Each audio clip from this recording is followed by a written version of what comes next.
Halo semuanya, selamat datang di podcast kreatif.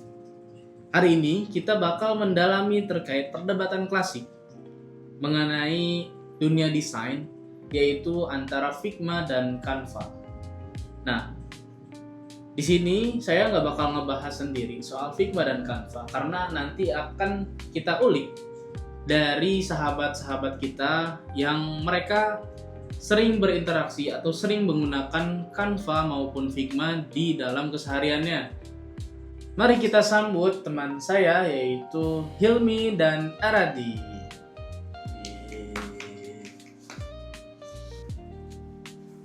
Sehat, Din? Alhamdulillah sehat.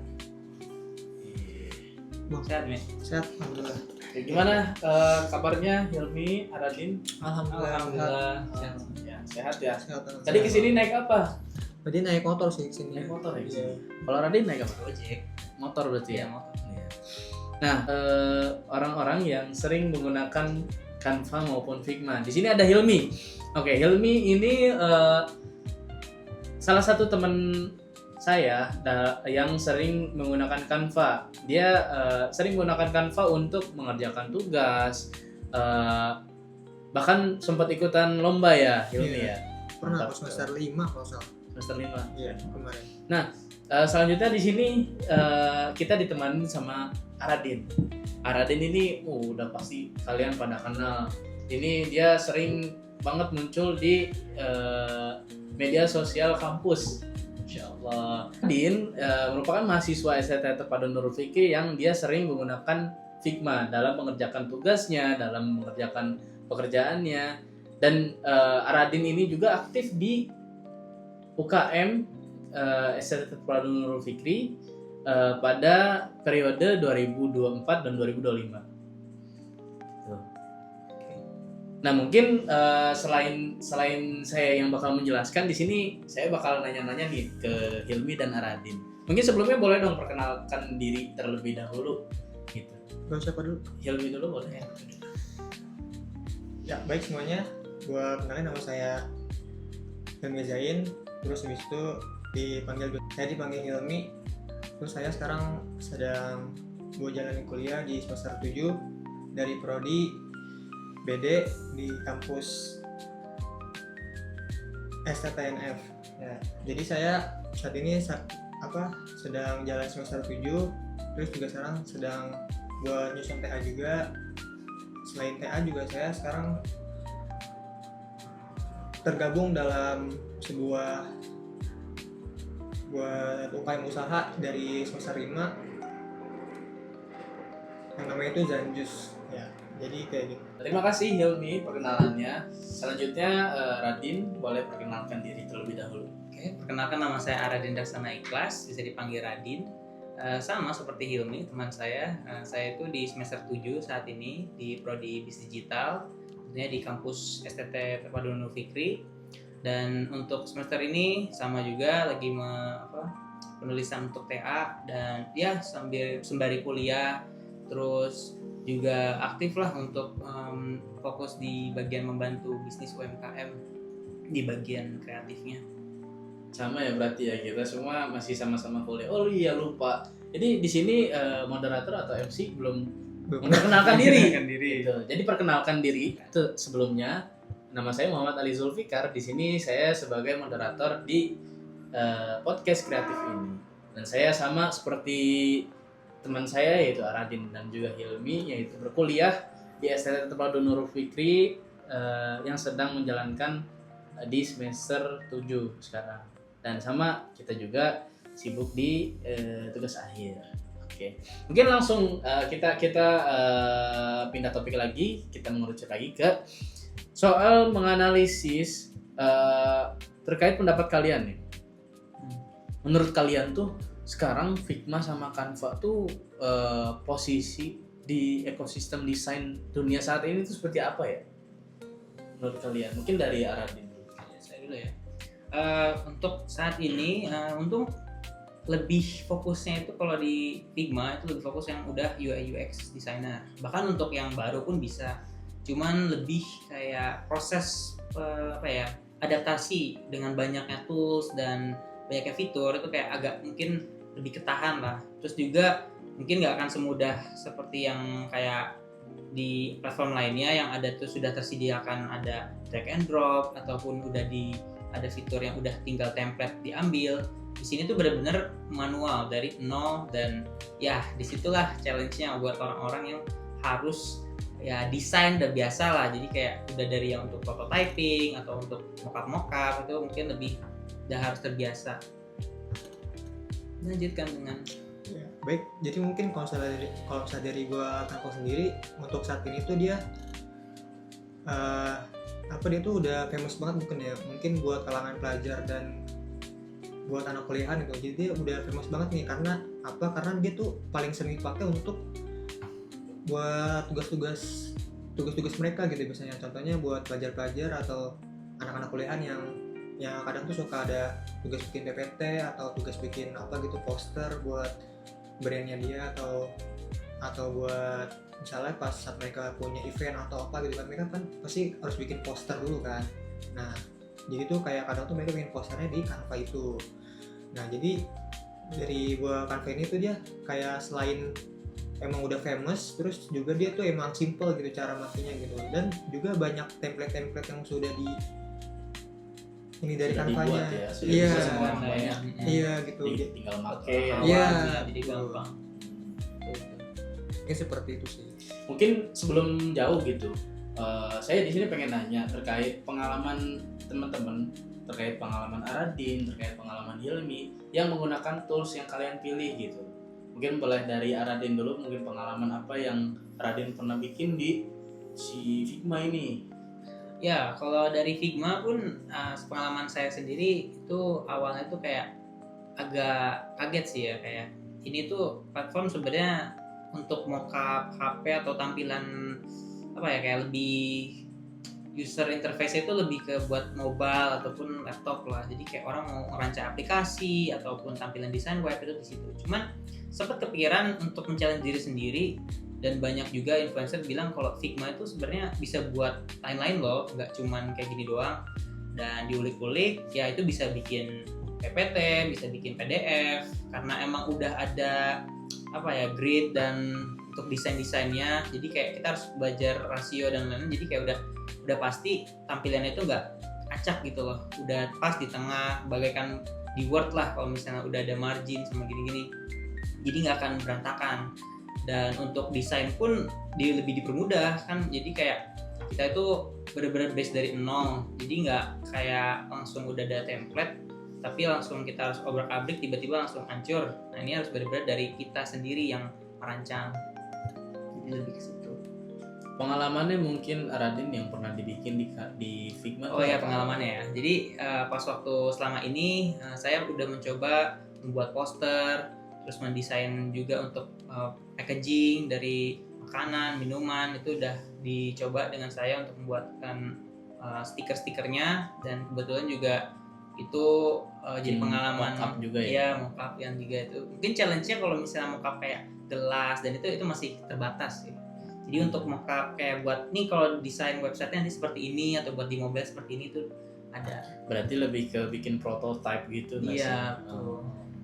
Bahkan di semester kapan ya kita tuh pernah diajarin bikin prototype aplikasi gitu kan? Iya, itu semester waktu pertama kali. Nah ini juga nih kita deh dikit, kalau misalnya awalnya nih kita itu sebenarnya udah diajarin Figma dari semester awal. Nah cuman mungkin yang lain dari tampilannya atau ini agak kurang friendly lah, jadinya mungkin out aja lah. Cuma karena saya itu kayak ada platform mirip Photoshop cuman gratis, jadi kayak ya udahlah daripada bajakan atau apa, mungkin yang main safe aja lah. Jadi ya itu ceritanya. Berarti Figma itu pilihan selain Photoshop ya. Keren. Nah mungkin selanjutnya nih kalau dari Hilmi sendiri sebagai pengguna Canva, kira-kira pengalaman apa aja sih yang udah pernah dibikin sama Hilmi menggunakan Canva gitu? Oke.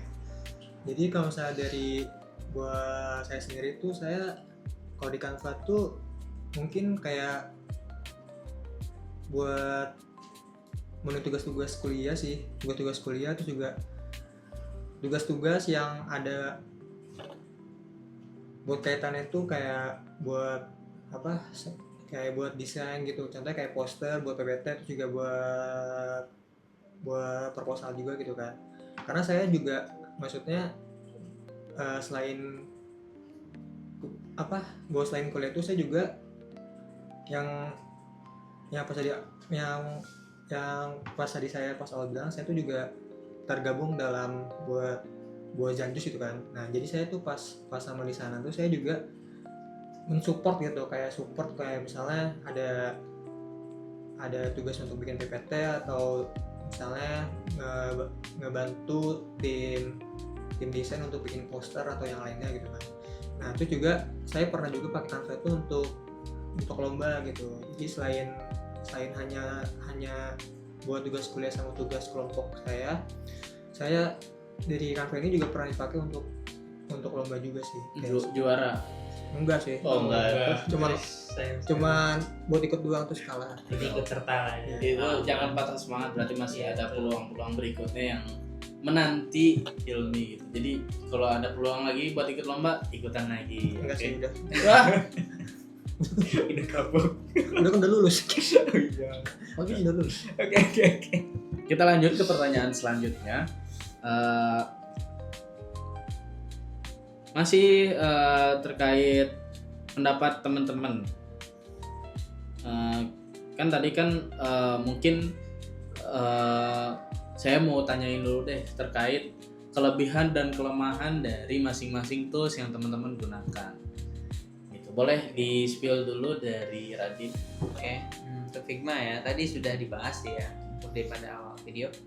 Jadi Figma itu ya tidak user friendly lah untuk orang yang benar-benar awam dengan desain ataupun dengan tampilan yang hitam atau bukan hitam sih, lebih ke abu-abu lah.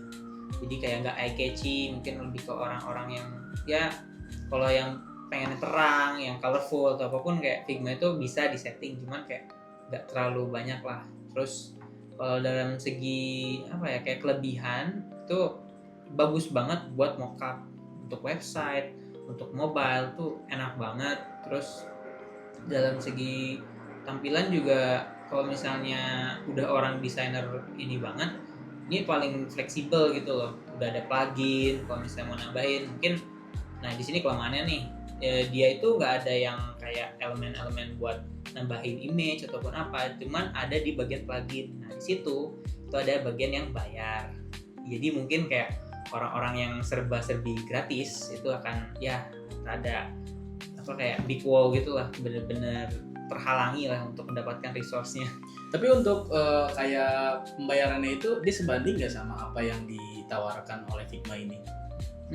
Balik lagi sih, kalau misalnya dia emang bener-bener fokusin Figma itu worth it. Tapi kalau misalnya dia cuma pakai dalam ya berapa kali doang, kurang sih. Berarti untuk kalangan mahasiswa masih kurang, bisa ambang ya. Tapi kalau untuk emang fokusnya dia buat pekerjaan, untuk apa project-project yang emang menghasilkan gitu, itu worth it ya. Worth it. Gitu. Karena emang sebanding antara yang dibayar ke Figma sama yang disediakan gitu fasilitasnya, itu sebanding ya. Oke. Selanjutnya mungkin dari Hilmi, Ya baik. kelebihan dan kekurangan. Ya. Jadi baik untuk Canva ini mungkin dari segi buat lebihnya itu dia kalau yang pertama itu kan dia karena emang udah famous ya, maksudnya dari buat kalangan pelajar sampai kuliahan gitu kan. Terus yang kedua dia juga buat tampilannya itu lebih simple dan lebih buat friendly gitu. Jadi kita juga ya. Iya. Jadi kita buat pelajar sama buat kuliahan tuh yang mungkin baru banget maki juga Enak ngelihatnya. Iya. Enak, Jadi jadi kita lebih gampang buat user buat friendly. maki. Iya, itu. Terus yang kedua juga dia tuh banyak banget dikasih template contoh atau misalnya kayak buat gambaran lah, misalnya kita pengen buat PPT nih, jadi kita udah ada contoh konsepnya nih. Nah jadi kita paling kalau buat PPT itu tinggal buat edit bagian apanya yang buat sekiranya kita tuh emang ini tuh kayak gini bagusnya gitu kan. Nah jadi buat enaknya di Canva tuh gitu, jadi dia ada banyak banget template dari sananya yang bisa itu dijadiin contoh kita sebelum kita mulai buat ngeditnya gitu kan. Terus yang kedua juga di Canva, yang ketiga maksudnya di Canva tuh juga dia tuh ada buat buat tambahan elemen gitu. Jadi contohnya ada tambahan elemen, misalnya pengen tambahin image apa nih, contohnya tambahan image uang gitu. Nah ntar tuh ada fitur buat elemen di Canva, terus abis itu ya diketik aja nih misalnya uang gitu kan. Nah, nanti pas kita enter tuh dia ada ininya apa, Iconnya, iya gitunya, icon bentuk uang ini iya, bakal muncul. Ada animasi, kayak gitu. ada yang Iya, betul. flat, ya vektor. Oh iya, betul. ya. Nah, Jadi udah disediakan gitu. iya seperti Berarti itu. bisa macam-macam ya itu kita cari itu di situ. Iya betul banget. Jadi bisa juga kita cari-cari planet atau hewan atau buah-buahan atau Saja lah ya. ya gitulah, pokoknya emang di sana tuh udah komplit banget gitu. Nah paling untuk kelemahannya itu contohnya di bagian font sih biasanya.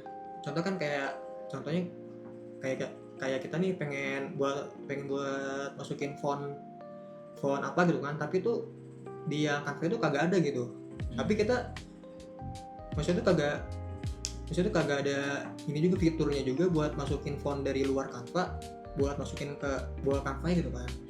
Kayak gitu sih. Jadi nggak semua font bisa digunain di Canva gitu. Iya gitu. Tadi kan kalau yang buat tadi sini kan Figma itu kan dia kalau misalnya kita pengen buat pakai font Khusus gitu udah khusus ada gitu, ya. gitu ada Jadi fiturnya disediain buat ya. masukin Oh, iya. fontnya gitu kan.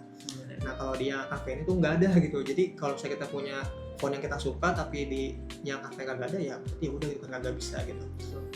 Terus yang kedua tuh buat kelemahannya, jadi kayak contohnya kayak buat template-templatenya itu juga maksudnya tuh nggak semua itu gratis tuh. Itu ada juga template-template yang bayar, yang kadang tuh kita juga kalau misalnya pas nyari template apa gitu kan, jadi Ada yang cocok nih tapi iya jadi bayar kayak ya. pas awal kita kayak ngeliat, oh ini kayak bagus nih, yang cocok nih buat apa, buat dijadiin contoh kita buat desain buat gitu kan. disesuaiin sama Iya. desain kita ya. Iya, nah cuman pas waktu dilihat loh ini bayar gitu. Nah paling Premium. iya, Yang nah, premium. paling kayak pas kayak pas tadi si buat Ardin bilang gitu, buat orang yang suka buat apa, Fokus banget untuk desain. buat ini. maksudnya buat cari-cari yang free gitu. Jadi tuh ini kayak lebih terbatas ya. iya gitu. Jadi tuh ada itunya lah, Sisi lainnya. perbatasannya lah gitu. Tetap ada keterbatasannya walaupun dia user friendly ya. Iya seperti itulah kurang lebih. Maaf ya saya belum.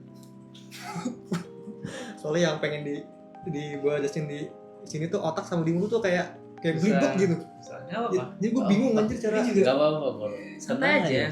santai kan teman-teman ya. Santai aja senang. Terdikat ya. Nggak dikat.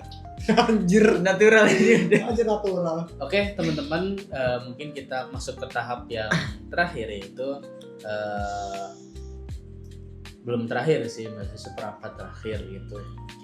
Dari moderator akan menyimpulkan bahwa apa yang disampaikan oleh teman-teman kita itu sangat inspiratif, informatif, dan juga berbobot semua ya. Nah, terutama dari Figma sendiri tadi sudah dijelaskan bahwa aplikasi Figma ini biasa digunakan untuk orang-orang yang bukan pemula. Jadi mereka yang udah pernah mendesain, mereka yang udah biasa untuk mendesain. Nah, Figma ini salah satu tools yang bisa memudahkan mereka untuk merancang desainnya, bahkan membuat prototipenya, bahkan tadi bisa dibilang bisa bikin prototipe aplikasi, prototipe website, dan lain-lainnya gitu.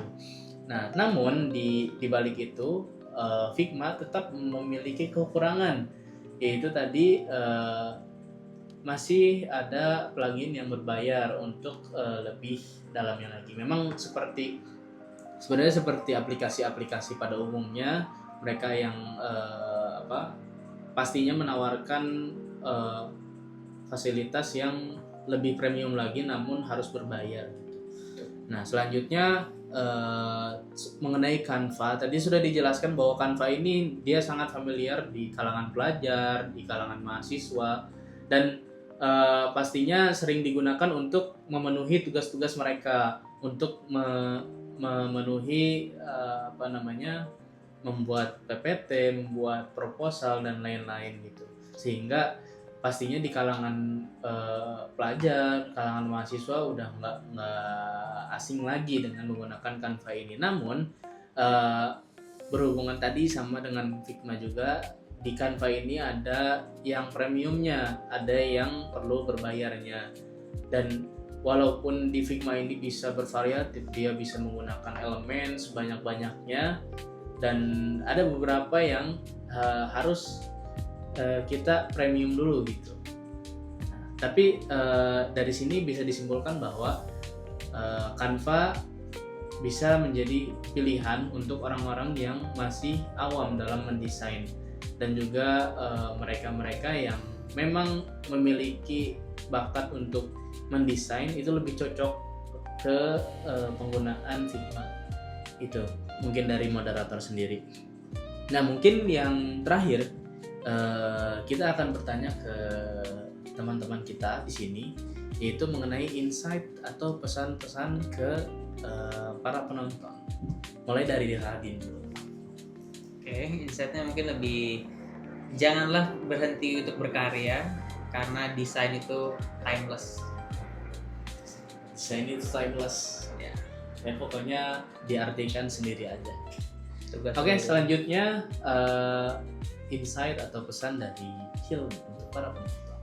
Ya baik, jadi untuk pesan dari saya sendiri untuk yang pakai Canva nih ya. Jadi kan Pak saya kan disebutkan gitu, kalau yang Canva itu khusus untuk yang orang masih awam lah gitu kan. Tapi kalau misalnya saya sendiri sih kayak kurang setuju aja gitu. Kenapa? Karena yang udah jago pun dalam buat desain pun dia tuh juga buat pakai buat Canva juga gitu kan. Contohnya kayak bikin PPT. Terus juga saya tuh pernah lihat juga orang, dia tuh udah sering gitu ikut lomba poster gitu kan. Nah terus pas saya lihat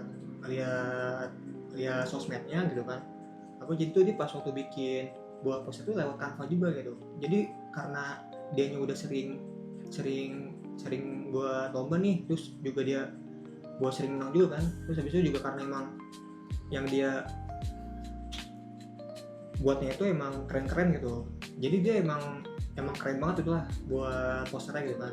Nah dan ya sekelas dia pun dia tuh buat pakai tuh Canva gitu. Jadi ya itu jangan, maksudnya buat kalian yang sekarang sedang fokus ke Canva aja, jadi kalian jangan mikir mungkin kalau maksudnya buat Canva itu cuma khusus orang-orang awam lah, khusus buat yang masih belum bisa growth lebih jauh lah gitu. Jadi kalian jangan mikir kayak gitu ya. Mungkin ini kayak cuman apa sih namanya, jadi tahap awal kalian untuk terus tumbuh gitu kan. Jadi maksudnya kalian juga bisa gitu, nanti sampai di titik tuh kalian bisa kayak contohnya kayak yang tadi saya sebutkan, kakak yang tadi, karena dia suka buat tombol poster gitu kan. Terus juga lewat Canva juga gitu. Jadi kalian tetap semangat buat yang fokus di Canva, buat pelajar-pelajar dan anak kuliahan yang pakai Canva untuk tugas kuliah atau buat lomba-lomba juga gitu kan. Jadi kalian tetap semangat dan terus berkarya. Itu aja sih. Masya Allah.